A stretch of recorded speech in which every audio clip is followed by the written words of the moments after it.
You are now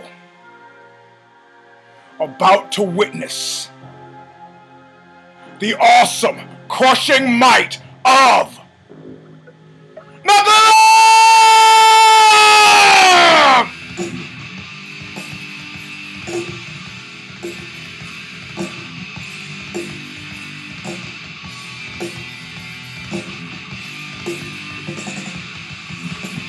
It's been a long time since I used this opening. Not a long time.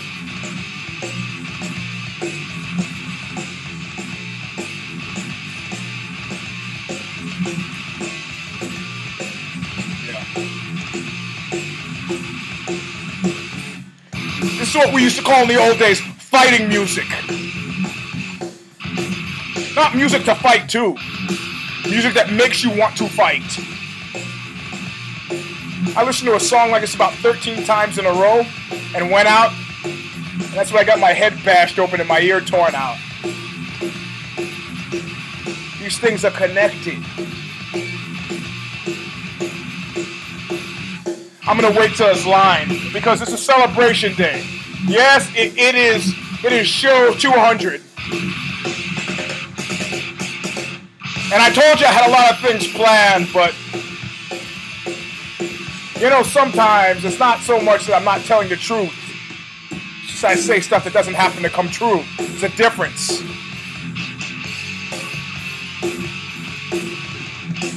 I'm on my way back to nowhere. I'm taking a real good look at you. I'm taking a real good look at your face. Payback in full, always.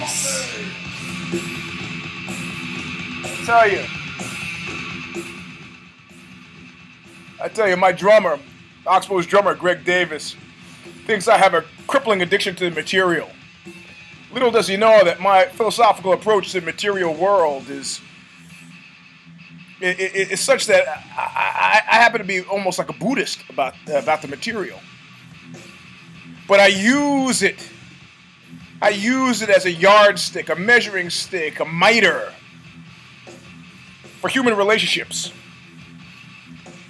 Money is an abstraction. It has no value in and of itself. Misery's me and it's only fun. Okay, well, enough of that. That's Stigmata, Calling of the Just, off of a CFY release. I think it's CFY 008. Still available from Revelation Records. You should buy it.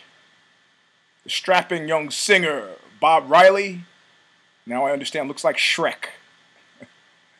The years worked their number on us all.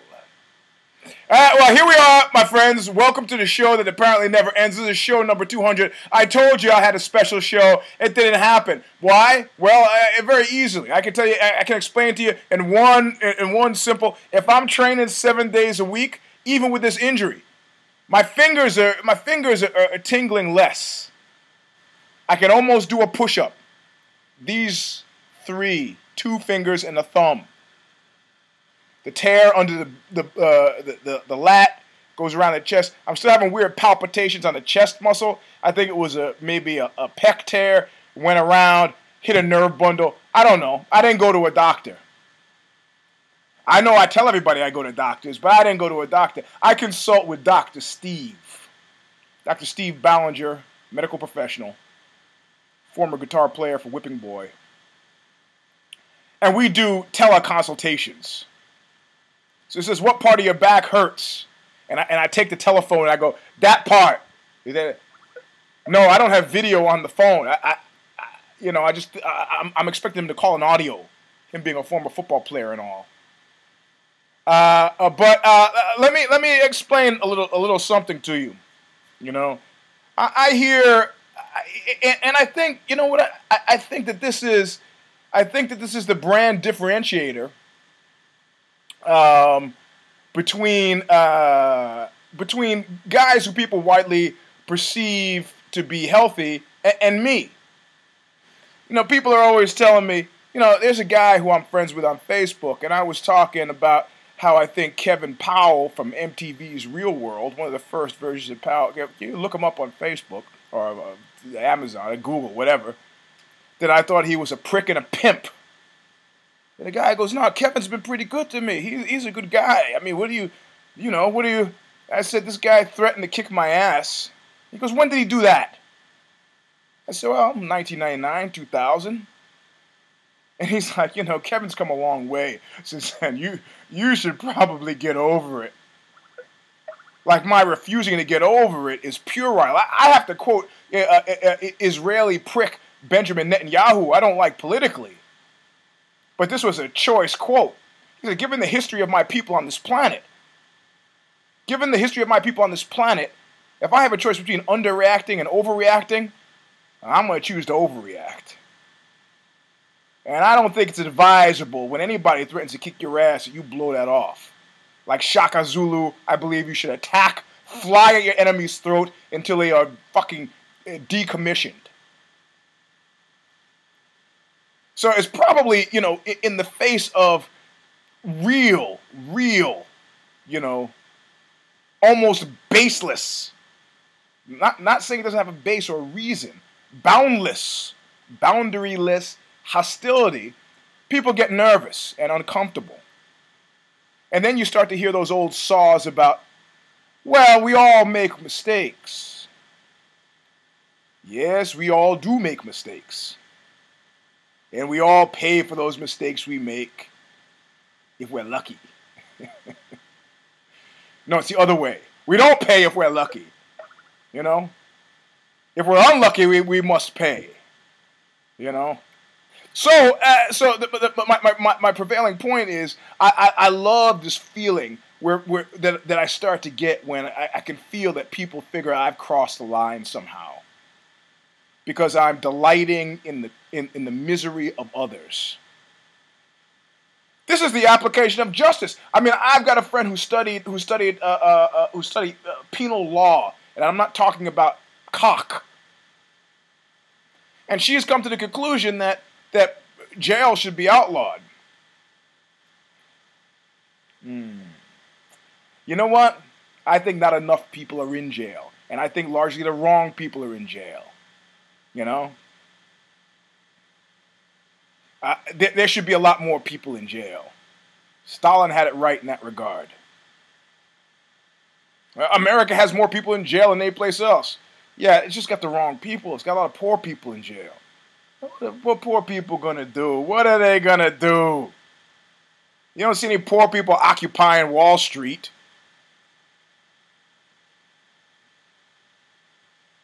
And somebody pointed out, I have a friend who works at Fox, and they said, we're not all Republican lunatics. We need jobs.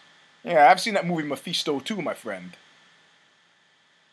Parachicks, collaborators, Americans. But my point is, and I'm taking a long way to get to this, I'm sorry about that, but my point is very simply that this show, which was supposed to be a celebration of me having done 199 other shows, a bright, glorious, uplifting event where we all pat each other on the back and congratulating ourselves for either having listened to close to 200 shows, having done 200 shows, or participating in this great, overwhelmingly positive movement that is MMA and mixed martial arts, and Dana White being a multi-billionaire and these things. As instead, well, it's not instead, because in my mind, it never was going to be any of those other things. But it's only today that I can sit here in front of you, naked, with anti-malacesia fur lotion on my body, hair uncombed, unshaven, with 4 hours of sleep behind me, that I can take delight in the deserving misery of others. What you have here is an audience with Cain. What happened to Abel, Cain? What happened to Abel? I'll tell you what happened to Abel, you prick. You gave him everything and you gave me nothing. Yeah, it's I don't know if you've ever read Marvel Comics. Read the Thanos series. You know, there is going to be a Rubicon. There's going to be a line that I cross after which no amount of success will make me ever feel better again. And then I become like Joe DiMaggio. You know, the last 20 years of Joe DiMaggio's life, they had to keep that guy away from a microphone. They tried him out for picture day, but no, get that guy. He was the most angry, bitter guy. Nothing like a professional athlete. Yeah, nothing like a professional athlete. You meet a football player, an NBA player from 1973, you meet a bit. You know what? I was standing in front of my house the other day. Some guy comes up and says, yo, man, yay. I go, yeah? He goes, hey, I'll mow your lawn for $10. And I said, well, you know, I mow my lawn, you know. Oh, actually, no, the guy said, I'll mow your lawn for $20. I said, I mow my lawn. The guy goes, okay, $10. I go, where's your lawnmower? You go, oh, no, I get it. You know. He said, oh, if you got one. I said, well, yeah, I got one because I mow the lawn. But he goes, all right, I'll mow the lawn for $5. I was like, you know what, man? Never letting an opportunity pass. I go, I got $5, get to it. There's a lawnmower. Of course, I don't want the guy to run off with the lawnmower because I don't trust anybody. So I'm standing there next to the guy as he mows the lawn. I wasn't doing anything that day, just stand out front the house, you know, about to get on that girl's bike with the plastic grocery bag so I could ride angrily throughout the neighborhood. And the guy starts talking to me as he's going. He says, yeah, man, you know, this $5, you know, it means this is tough times. I was like, yeah, tough times. He goes, you know, I used to play basketball. I said, I used to play basketball too. He goes, I played for the Sacramento Kings. And then I noticed a few things. The guy is tall, got really big hands, you know. The Sacramento Kings. Yeah, I played 1973, 74. This guy was not bitter at all. Not bitter at all. But I was bitter for both of us. I say this as a prelude to information that I have here today. Allegedly, I'm a news organ, and I'm going to bust loose with this news that could be of interest to only very few people, but I'm going to go public with it because I don't care. What are you going to do? Increasingly, this is my mantra, you know? Not because I'm a fighter. I mean, I've always been a fighter, even when I didn't know how to fight. But because at this point, you know, what do you got? Gaddafi's in a hole in the desert. You know, Mussolini's hanging upside down by his ankles. What are you going to do?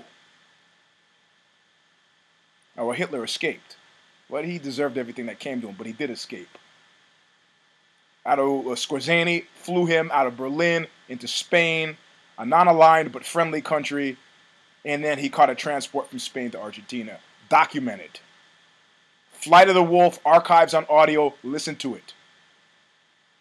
Anyway, Fairtex,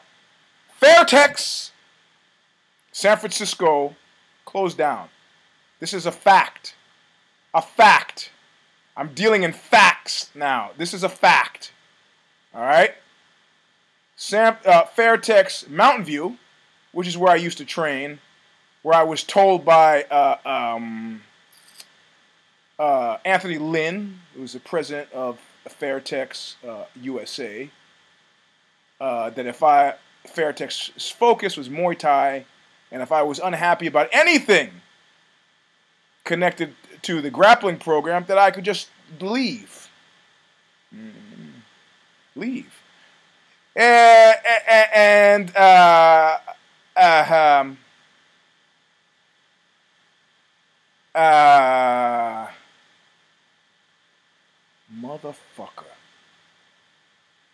motherfucker. You know what? You know what? I'm gonna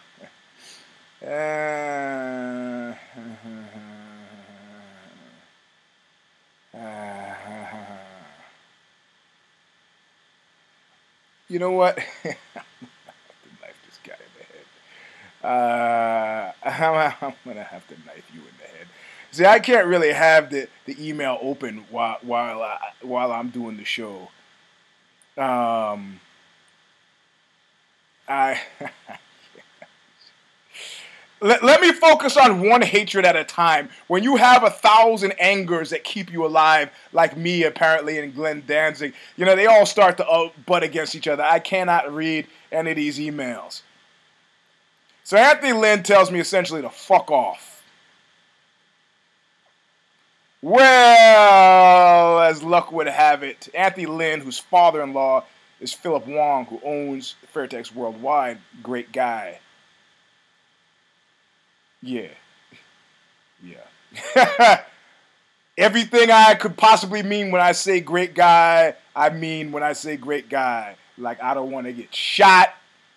Great guy, you know, truly a great guy, humanitarian great guy, knowing what side the bread is buttered on great guy. Philip Wong is a great guy, but he's a smart guy. In my mind, you're smart to have a sense of humor. You got to have some redeeming value. Anthony Lynn has neither smarts or a sense of humor, but he married the boss's daughter. Well, Mountain View Fairtex is closing down. Fairtex, allegedly, Fairtex as an operating gym concern is ceasing existence as of January 1st. Anthony Lynn has had the merchandise franchise yanked away from him and will summarily be removed by Philip Wong from the U.S. base of operations and returned to Bangkok. I say returned, it's not like he's from there. Dude's from Michigan. Married the boss's daughter, where I guess he'll be given a job of some kind. Sweeping up over by the cigarette machine. Sweeping up over by the cigarette machine. You know? You remember the shine box thing from Goodfellas? He goes, maybe you ain't heard, but I don't do shoe shines no more. This is what I'm talking about. This is what I'm talking about. Won't do any shine boxes.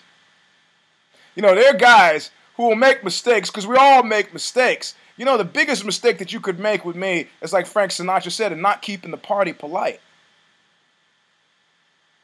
You can disagree with me from now until, you know, just keep the party polite. You know? There are guys who have, in moments of safety and security, believe that they could talk to me like you might talk to a dog. It's a mistake.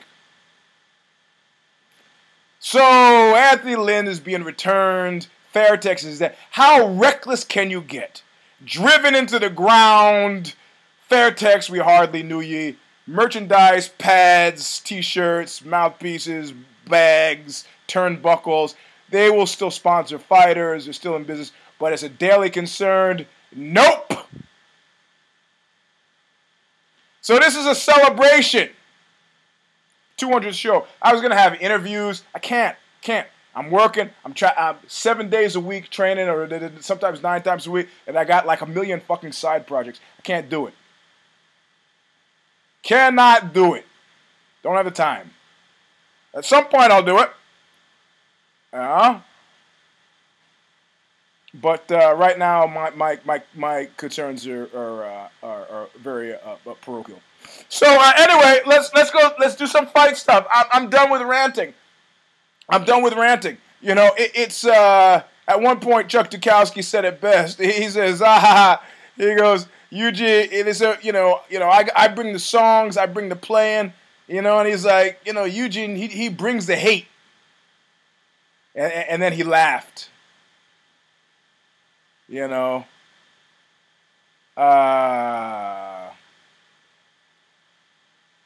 so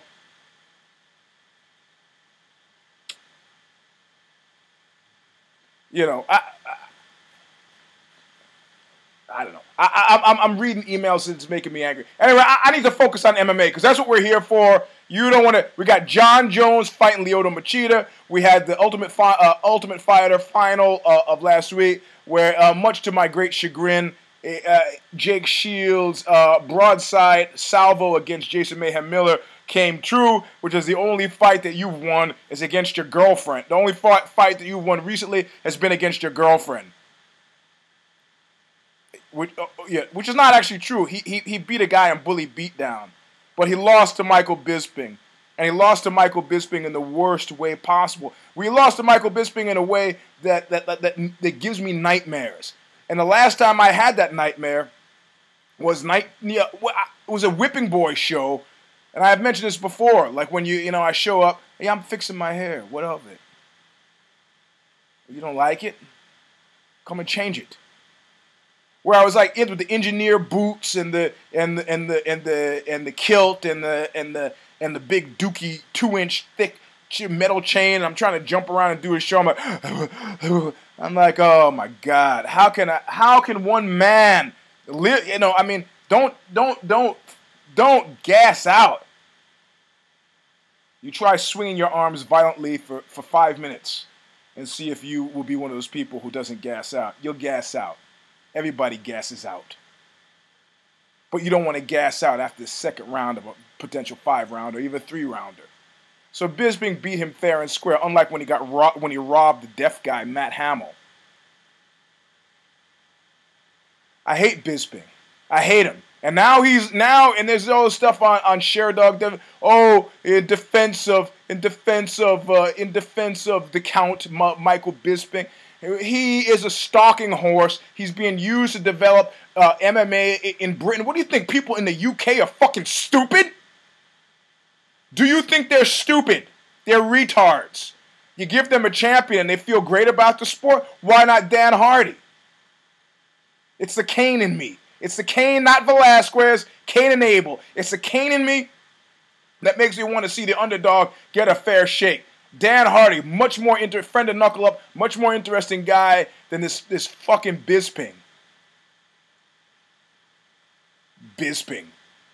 I've had guys, I've seen George St. Pierre go out and win and say, I wasn't impressed with my performance. They robbed Matt Hamill, and he was like, yeah, you guys boo me all you want, but I won that fight. No, you didn't. No, you didn't. You know? You're going to believe me or your lying eyes. I'm going to believe me, not my lying eyes. So, Bisping won. There's nothing I could do about it. You know, I didn't have any money on it. The kid, Brandao, the poor Brazilian kid, he won barely. Yeah, he's a diamond in the rough. He's no Jose Aldo, but he's got some potential, and now he's working with the Team Jackson out in New Mexico. Perfect, you know. It's perfect. And who was the other guy? There was another fight of some note. Eve Edwards lost, which is sad. Lost a decision that he should never have lost. You know.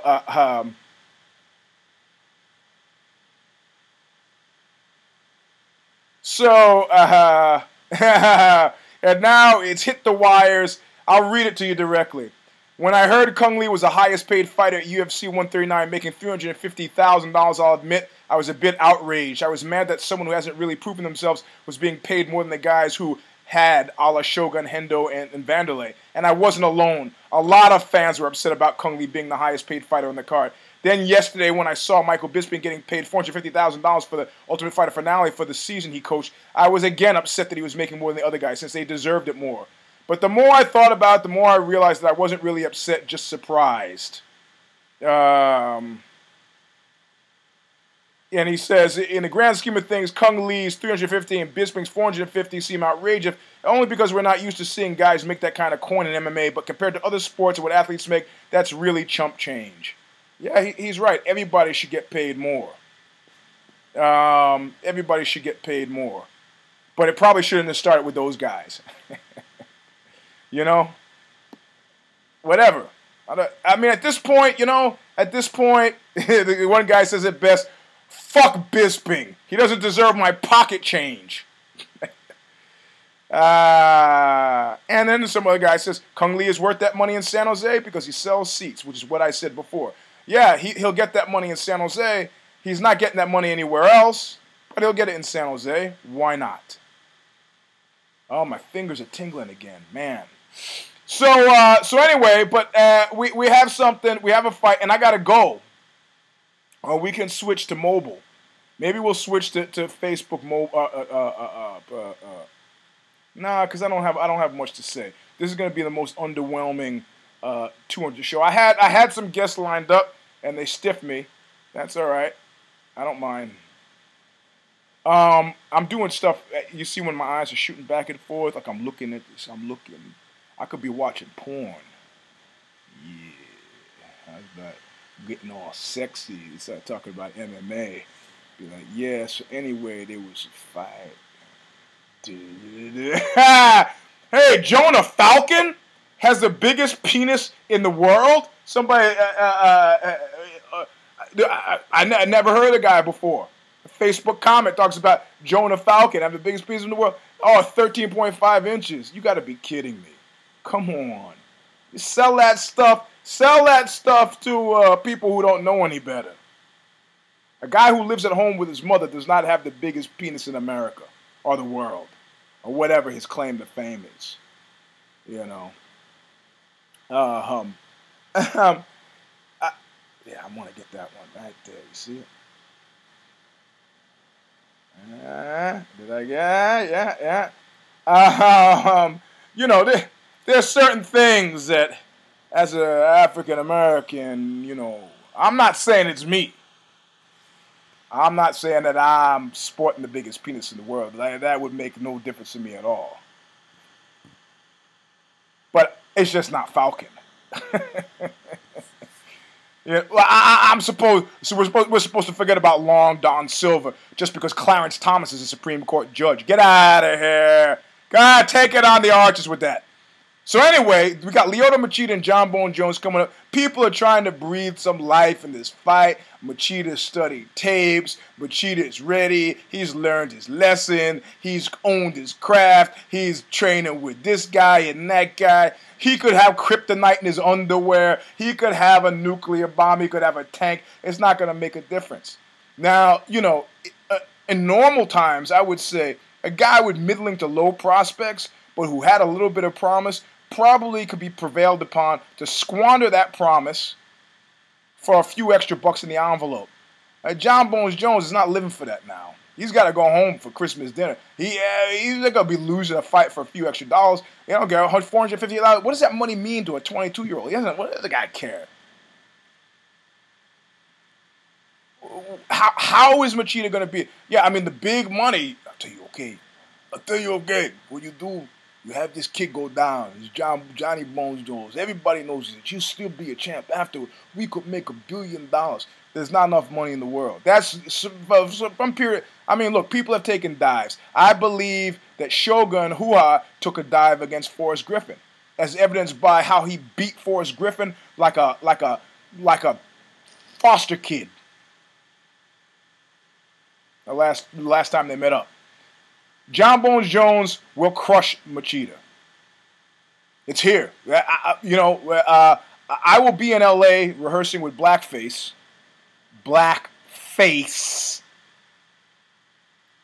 But I will be leaving practice to go watch the fight.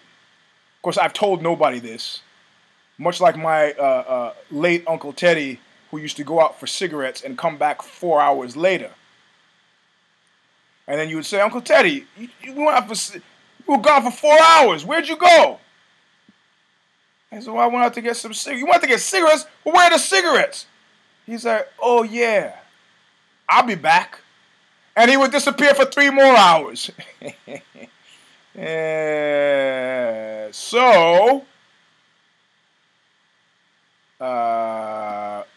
I will make my picks right now for this Saturday's card. UFC 140. John Jones over Machida. Sorry. He's a number 3 pound-for-pound fighter in the world. Come on. Frank Mir is fighting Antonio Rodrigo Nogueira. I think Mir is largely done. He knows that. But, you know, he's got good hands. Nogueira is sometimes uneven. Antonio Nogueira, I'm confused here. They're confused. They have the Nogueira brothers are fighting. They don't both have the same name. So okay, I can't make a call. I can't make a pick on this. Frank Mir is fighting one Nogueira. I don't know which one. TITO Ortiz is fighting the other Nogueira.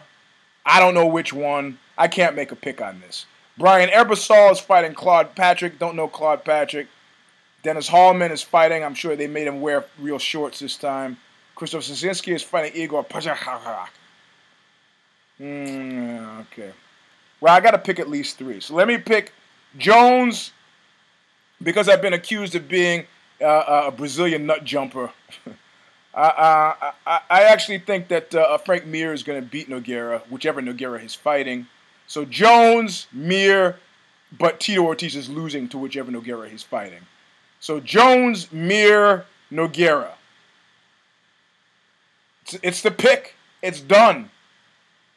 It's done. I picked it.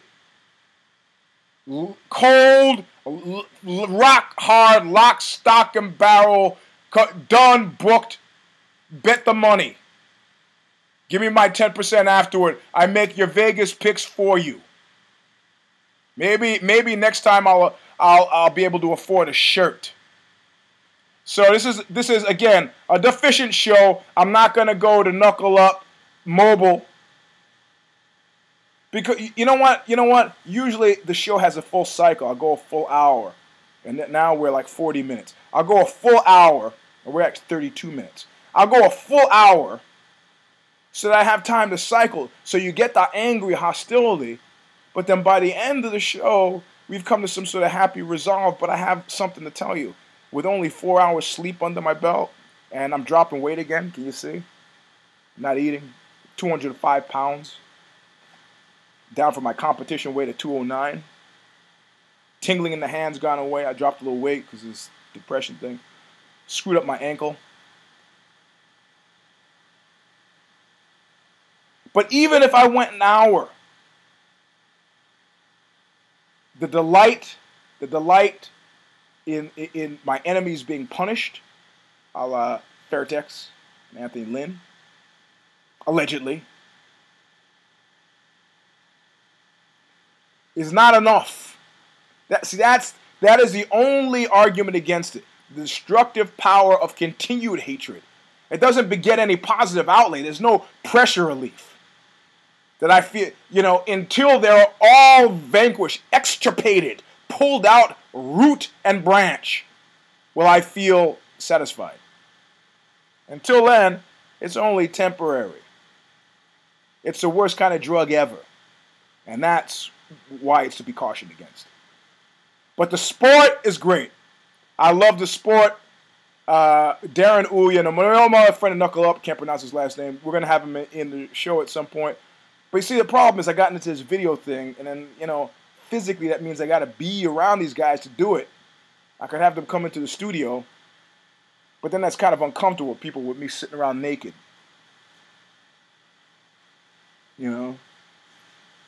Sitting around naked. Just sitting around naked doing the show. Beating disorder. Somebody at Fox, head of sports at Fox or ESPN, has sent out feelers about beating disorder, the talk show. The no-holds-barred talk show. My whole act is modeled on Ricky Wayne, they used to call him the Merchant of Venom, and he just disappeared. He could be, actually, let's find out what happened to Ricky Wayne. But, everybody, so Dana White gets to be the one who acts out, but everybody else has got to be polite. Nope. This is another reason why I have positive feelings about at this point. What's his face? The dude, Chael Sonnen. Yeah, he's still alive. Ricky Wayne, born Leary Carrasco. What's he doing now? He's got his own TV show. He is known for aggressive interviews and fiery comments about various ills on the island. He rails about press freedom, whether locally or internationally. Yeah. St. Lucia. He's gone back home. Yeah, he's a phenomenal guy. I love Ricky Wayne. The Merchant of Venom is what they used to call him. Writer, editor, former professional bodybuilder, and pop singer. and he's alive.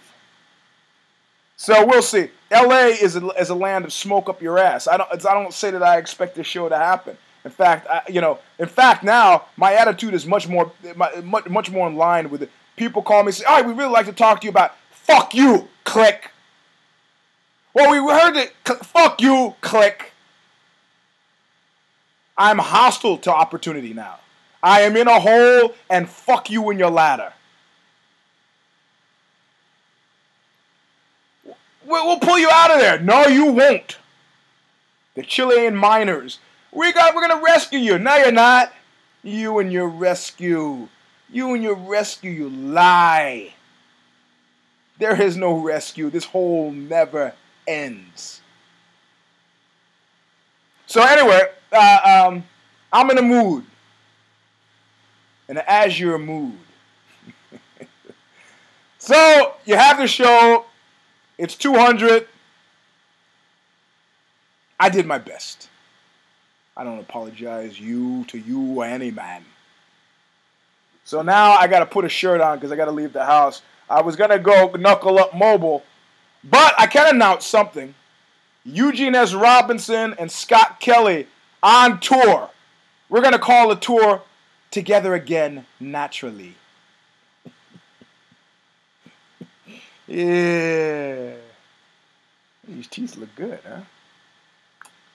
You know? I did do an eye test the other day. My eyesight has gotten weird. It used to be 2015 and 2020.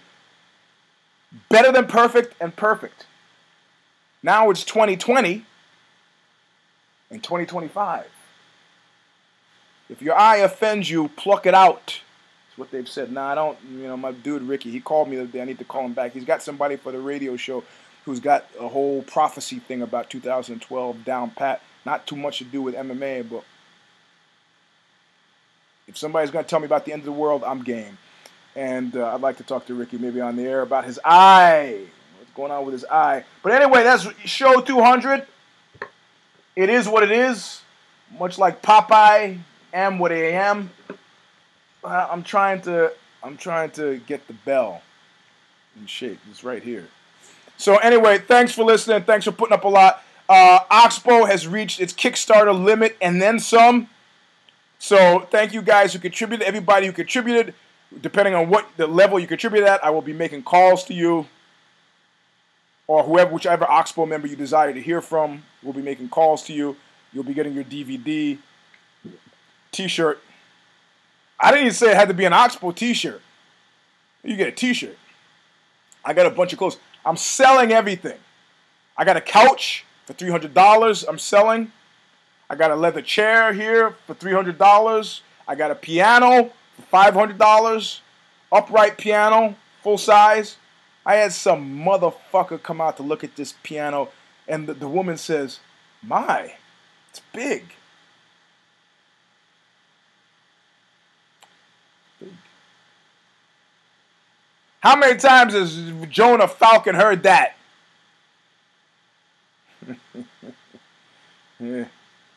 My, it's big. Oh, I guess you wanted the tiny piano. Get the fuck out of here.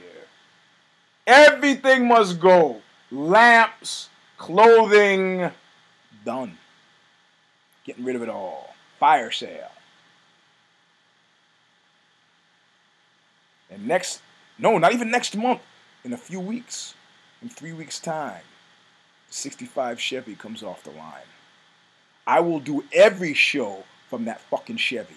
Mark my words. Anyway, this is round number 200 of the most scattered, ill-informed knuckle up ever. Ever. And a lot of things happening that I called. I called the shot. UFC got all over my whole idea of MMAARP. They're doing auditions in the next 3 weeks for UFC legends. I don't know what it says about the 375 fighters that they have on contract.